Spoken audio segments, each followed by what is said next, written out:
अहिल्यानगर महानगरपालिकेच्या निवडणुकीमध्ये तब्बल 18,513 मतदारांनी नोटाला पसंती दिली आहे. त्यांना उभे असलेल्या उमेदवारांपैकी एकही योग्य वाटला नाही, त्यामुळं त्यांना नोटाचं बटन दाबलं आहे. महानगरपालिकेच्या 17 प्रभागातील 63 जागांसाठी दिनांक 15 जानेवारीला झालेल्या निवडणुकीमध्ये 3,07,009 मतदारांपैकी 1,97,555 मतदारांनी मतदानाचा हक्क बजावला. त्यापैकी 18,513 मतदारांनी नोटाचं बटन दाबलंय. सर्वाधिक प्रभाग क्रमांक 2 मध्ये 2,285 मतं नोटाला पडली आहे, तर सर्वात कमी प्रभाग क्रमांक 4 मध्ये 438 मतं नोटाला पडली आहेत.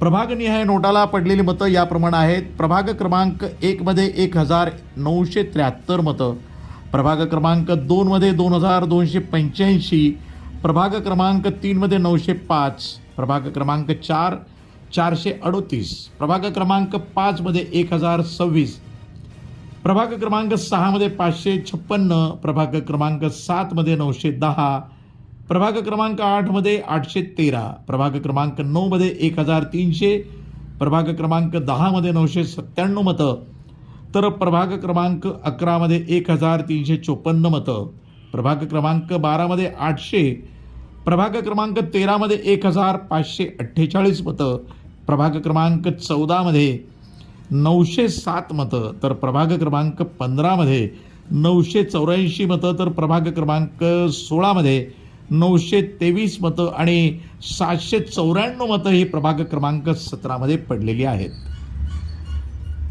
478 पोस्टल मतं ही अवैध झालीत. या निवडणुकीदरम्यान मतदान आणि मतमोजणी प्रक्रियेसाठी नियुक्त केलेल्या शासकीय कर्मचाऱ्यांसाठी पोस्टल मतदानाची व्यवस्था करण्यात आली होती. यातील 478 पोस्टल मतं ही अवैध ठरली आहेत. यामध्ये सर्वाधिक प्रभाग क्रमांक 1 मध्ये 160 मतं आहेत. त्याखालोखाल प्रभाग क्रमांक 2 मध्ये 130 मतं ही अवैध ठरली आहेत. प्रभाग क्रमांक 5, 8 आणि 13 या 3 प्रभागामध्ये एकही मत हे अवैध ठरलेलं नाही. वृत्तसंपादन विभाग, न्यूज टुडे 24, अहिल्यानगर.